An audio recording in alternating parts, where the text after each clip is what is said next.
Things real estate education didn't prepare me for.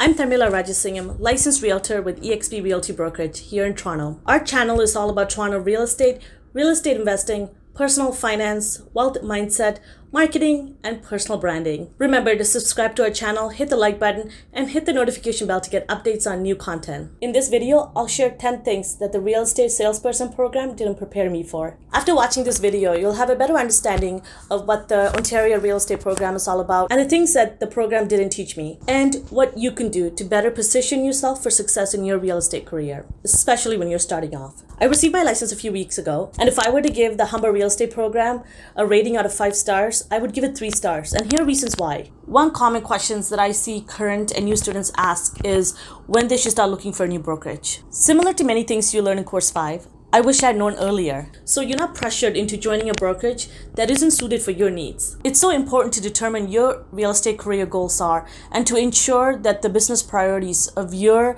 brokerage aligns with those goals. So what are you looking for? Is it marketing help?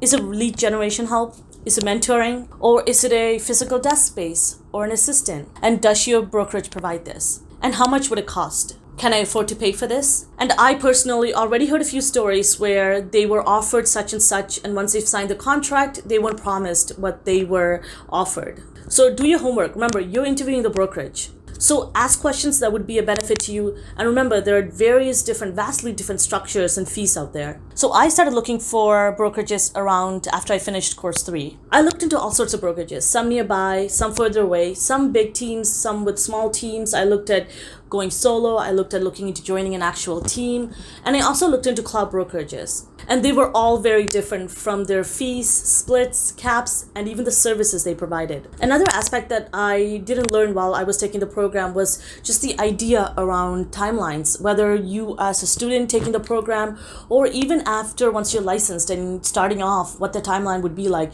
Will it take 2 months? Will it take 3 months? What the process would be when you're getting your license and registering for your license as well. And in particular, how long each course would take. And I know there were some amendments as to the hours of each of the courses, but they were vastly different from when you were taking it. Plus, everyone's life is very different, and I understand that. So maybe giving people a larger picture idea of how long it'll take to not only finish the course, but also to get started. Next is Canadian criminal record check.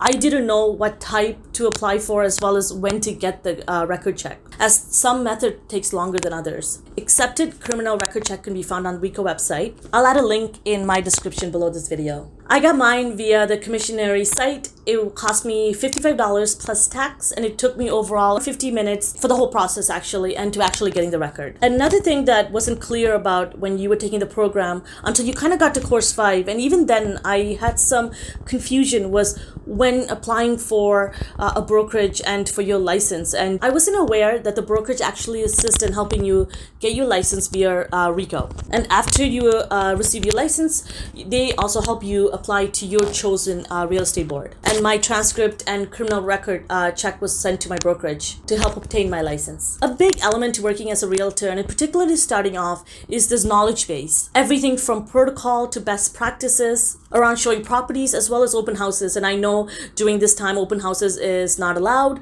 However, I'm talking about the bigger picture in terms of the full real estate transaction. And I understand that your chosen real estate board should be providing you training on geo-warehouse and how to access property records. And of course, there's learning curves when you first dive in. And it would have made my transition a little bit smoother if I had known the particulars of these tools, as well as just an idea what it like to be a realtor on a day-to-day basis. Now, let's talk about finances, accounting, budgeting, and bookkeeping. This is a huge element to your career in real estate. It's a business, and you should treat it as such. And if you're like us and you watch YouTube videos, Brian Casella, he talks about having multiple checking accounts, savings account, even a credit card for your expenses when it comes to your real estate career. And this makes it super easy when you're doing budgeting as well as preparing for your taxes. And always ensure that you have fees or funds available in your checking account or savings account when it comes to paying your brokerage fees, other expenses, and insurance. And if you have an accountant for your real estate need, make sure you connect with them ahead of time so they can help you get ready for tax preparation. And I hope they add a module or two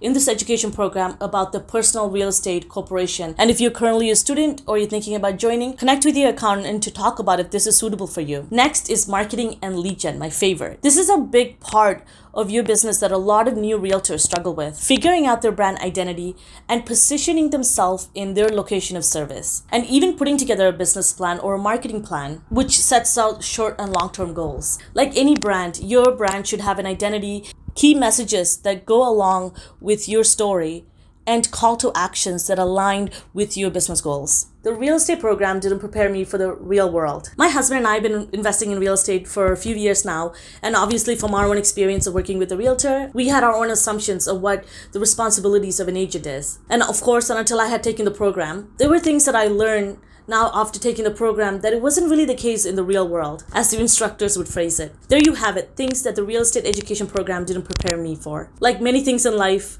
make sure you plan out your own destiny and ask questions and plan for success. All in all, you can do it. And if you have any questions, feel free to reach out to me and I'll do my best to answer your questions. I learned a lot from the Facebook groups out there for Humber Real Estate Program in particular.